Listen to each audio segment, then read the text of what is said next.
बहुत समय पहले एक गांव होता था। उस गांव में बहुत कम लड़कियां थी, जिस वजह से उस गांव के बहुत सारे लड़कों की शादी नहीं हो पा रही थी और वो सभी कुंवारे थे। एक दिन उस गांव के एक लड़के मंगल ने तय किया कि वो दूसरे गांव जाएगा और वहां से किसी लड़की को पसंद करके उससे शादी करेगा। माँ, मैं दूसरे गांव से जल्द ही आपके लिए सुंदर सी बहू लेकर आऊंगा। मंगल दूसरे गांव की तरफ चल दिया। चलते चलते वो एक घने जंगल में जा पहुंचा।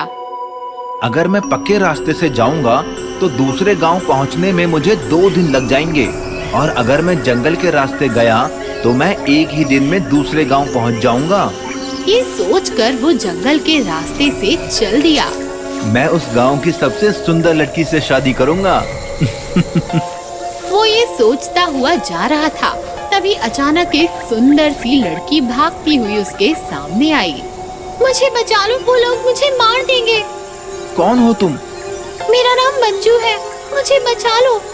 तुम चिंता मत करो, चलो मेरे साथ। मंगल मंजू को साथ लेकर वहीं पेड़ के पीछे छिप गया। वो लोग वहाँ आए और कुछ देर ढूंढने के बाद वहाँ से चले गए। थैंक यू, आपने मेरी जान बचा ली। वो लोग मुझे शहर से उठा कर लाए थे और मुझे जलाकर मेरी बलि देना चाहते थे।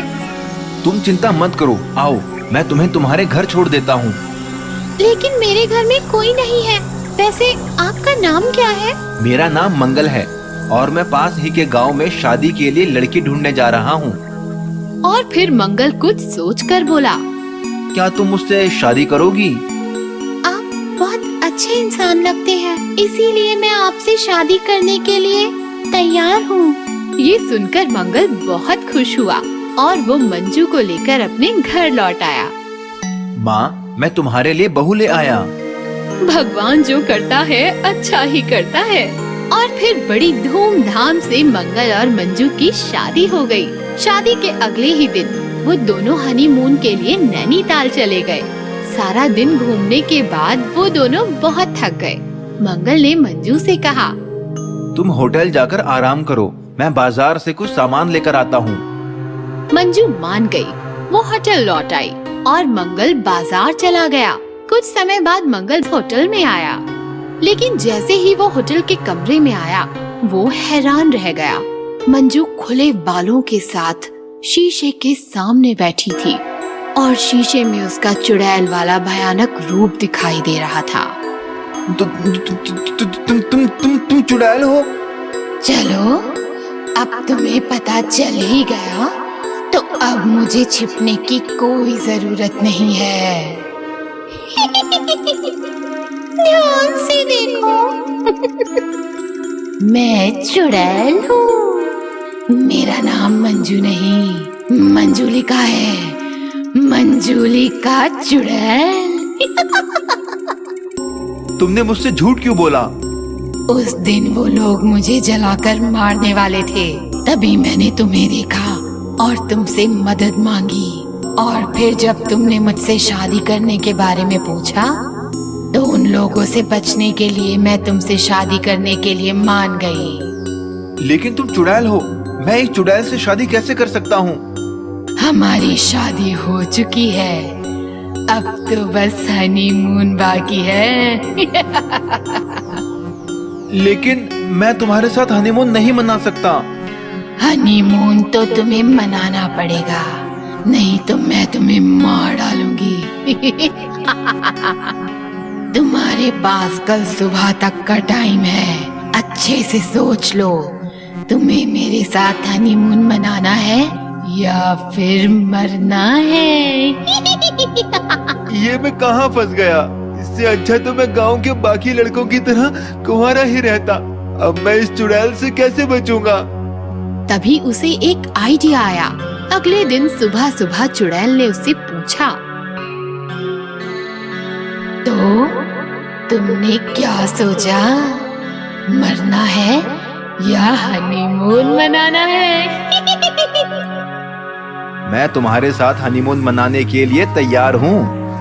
सच? हाँ। मंगल उसे होटल से दूर एक पहाड़ी पर ले गया और उससे बोला, तुम अपनी आंखें बंद करो, मैं तुम्हारे लिए एक तोहफा लेकर आया हूँ। मुझे तोहफे बहुत अच्छे लगते हैं। जैसे ही चुड़ैल ने आंखें बंद की, मंगल ने पेट्रोल की कैन उस पर पलट दी, एक माचिस की तीली जलाकर चुड़ैल पर फेंक दी और चुड़ैल आग में जलने लगी। ये तुमने क्या किया? ये क्या किया तुमने? तुम्हें मार दिया। पर तुम्हें कैसे पता था कि जलने से मेरी मौत होगी? कल रात तुमने ही मुझे बताया था कि जंगल में उस दिन वो लोग तुम्हें जलाकर मारने वाले थे। बस मैं समझ गया कि तुम्हें जलाकर मारा जा सकता है। इस तरह मंगल ने चुड़ैल को जलाकर राख कर दिया और चुड़ैल के हनीमून का अंत हो गया। पत्नी बनी चुड़ैल। बहुत समय पहले किसी शहर में संजना और अनिल नाम के पति पत्नी रहते थे। एक दिन उनके पड़ोस में रूही और विवेक नाम के पति पत्नी रहने आए और पहले दिन ही उनका संजना और अनिल से झगड़ा हो गया। क्या तुम्हें गाड़ी खड़ी करने नहीं आते? पता नहीं लोग गाड़ी खरीदते ही क्यों हैं। इस तरह रोज छोटी छोटी बातों पर उनका रूही और विवेक से झगड़ा हो ही जाता था। इस सब से तंग आकर एक दिन अनिल ने संजना से कहा, मैं सोच रहा हूँ हमें ये जगह छोड़कर कहीं और चले जाना चाहिए। लेकिन झगड़ा तो वो हमसे करते हैं। आप चिंता मत कीजिए, मैं कल ही रूही से इस बारे में बात जरूर करूंगी। रूही, हम तुमसे इतने प्यार से बात करते हैं, फिर भी तुम हमसे झगड़ा करती रहती हो। तुम्हारा मतलब क्या है कि हम तुमसे बेवजह झगड़ते हैं? हमारे पास तुमसे लड़ने के अलावा और कोई काम नहीं है क्या? इस तरह एक बार फिर उनका झगड़ा हो जाता है। थोड़ी देर बाद रूही वहाँ से चली गई और संजना दुखी मन से वहीं बेंच पर बैठ गई। तभी एक बूढ़ी औरत उनके पास आई। बेटी, जो औरत तुमसे लड़ रही थी, असल में वो चुड़ैल है। क्या? हाँ, शहर के बाहर जंगल में एक गुफा है, वहाँ एक बहुत अच्छी चुड़ैल रहती है। तुम उसके पास जाओ, वो तुम्हारी मदद जरूर करेगी। संजना जंगल में चुड़ैल के पास आई। उसने चुड़ैल को सारी बात बताई और कहा, लेकिन मैं तो बहुत बूढ़ी हूँ, मैं तुम्हारे साथ नहीं जा सकती। एक काम करो, तुम मुझे अपने शरीर में आने दो। तुम्हारे शरीर में आकर मैं तुम्हारी पड़ोसन चुड़ैल को मार दूंगी और फिर तुम वापस मुझे यहीं छोड़ जाना। संजना को चुड़ैल का ये आइडिया बहुत अच्छा लगा। वो तुरंत मान गई। ठीक है, अब तुम मेरे साथ साथ बोलो, मेरा शरीर, तुम्हारा शरीर, मेरा शरीर, तुम्हारा शरीर, एक हो जाए हमारा शरीर, एक हो जाए हमारा शरीर। संजना के ऐसा कहते ही चुड़ैल उसके अंदर आ गई और फिर संजना चुड़ैल को लेकर अपने घर आ गई। चुड़ैल जी, वो रहा उस रूही चुड़ैल का घर, चलो उसके घर चलते हैं। तुम तो बहुत भोली हो।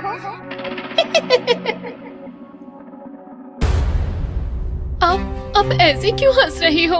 क्योंकि रूही चुड़ैल नहीं है, चुड़ैल तो मैं हूँ। पार्क में उस बूढ़ी औरत के रूप में मैंने ही तुम्हें अपने पास बुलाया था। क्या?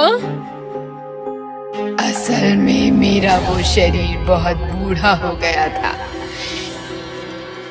इसीलिए तुम्हारे शरीर में आने के लिए मैंने ये सारा खेल रचा। अब मैं तुम्हारा शरीर छोड़कर कहीं नहीं जाऊंगी। इस तरह चुड़ैल ने जाल बिछाकर संजना के शरीर पर कब्जा कर लिया। उसी रात जब अनिल ने कहीं और शिफ्ट होने की बात कही तो चुड़ैल अपने असली रूप में आ गई और बोली, कौन संजना? मैं तो चुड़ैल हूँ। अब तुम्हारी पत्नी के शरीर पर मेरा कब्जा है। क्या मेरी पत्नी चुड़ैल बन गई? अब तुम्हें इस चुड़ैल पत्नी के साथ ही रहना पड़ेगा। अनिल को कुछ समझ नहीं आया कि वो क्या करे। ऐसे ही कुछ दिन बीत गए। फिर एक दिन अनिल ने एक प्लान बनाया। वो उस चुड़ैल से बहुत प्यार से बात करने लगा। चुड़ैल जी, अच्छा हुआ आपने संजना के शरीर पर कब्जा कर लिया। वैसे भी मुझे संजना कौन सी अच्छी लगती थी। आज से आप ही मेरी पत्नी हो। क्या मैं तुम्हारी चुड़ैल पत्नी हूँ? हाँ, लेकिन मैं ये सोचकर परेशान हूँ कहीं आपको संजना के शरीर से कोई निकाल तो नहीं देगा। मुझे इस शरीर से कोई नहीं निकाल सकता। फिर भी कोई तो तरीका होगा जिससे आपको खतरा है। ऐसी तो बस एक ही चीज है, वो है मेरी छड़ी, जिसे मैंने अपनी गुफा में छिपा कर रखा है। अगर कोई मेरी जादू की छड़ी तोड़ दे तो मेरा जादू खत्म हो जाएगा और मैं मर जाऊंगी। अगली सुबह जब चुड़ैल गहरी नींद में सो रही थी, तब अनिल चुड़ैल की गुफा में गया और जल्दी से उसकी जादुई छड़ी लेकर आ गया। अनिल, तुम मेरी छड़ी के साथ क्या कर रहे हो? चुड़ैल, अब मरने के लिए तैयार हो जा। ऐसा कहकर अनिल ने छड़ी तोड़ दी। छड़ी के टूटते ही चुड़ैल संजना के शरीर से बाहर आ गई और धीरे धीरे हवा में गायब हो गई।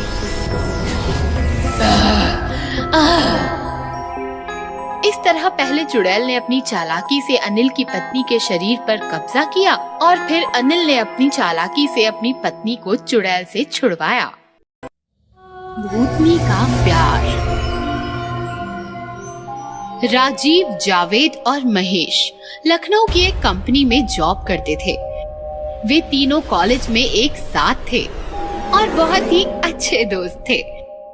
राजीव, महेश और जावेद बड़े ही अय्याश थे। वे पार्टी करने का कोई भी मौका नहीं छोड़ते थे। एक दिन राजीव का प्रमोशन हो जाता है और वो तीनों पार्टी में जाने के लिए एक रिजॉर्ट जाने का प्लान करते हैं। जब वो रिजॉर्ट जा रहे थे, तब एक भूतनी की नजर उन पर पड़ जाती है, तो वो एक खूबसूरत लड़की का रूप लेकर उनके पीछे पीछे पार्टी में चली जाती है और राजीव पर डोरे डालने लगती है। उसे देख राजीव उसके पास गया और बात करने लगा।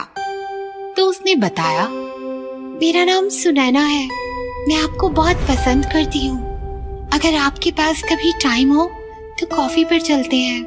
इस तरह वो भूतनी राजीव को प्यार के जाल में फंसा लेती है। एक रात राजीव को ऑफिस में काम की वजह से देर हो जाती है, इसीलिए वो अकेला बस स्टॉप पर इंतजार कर रहा होता है।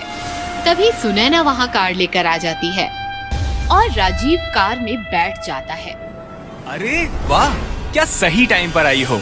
वैसे भी आज लेट हो गया हूँ। कुछ देर चलने के बाद राजीव को अचानक से ठंड लगने लगती है। ये अचानक इतनी ठंड कैसे बढ़ गई? और सुनैना, गाड़ी जरा धीरे चलाओ। लेकिन वो राजीव की बात का कोई जवाब नहीं देती और कार की स्पीड को बढ़ा देती है।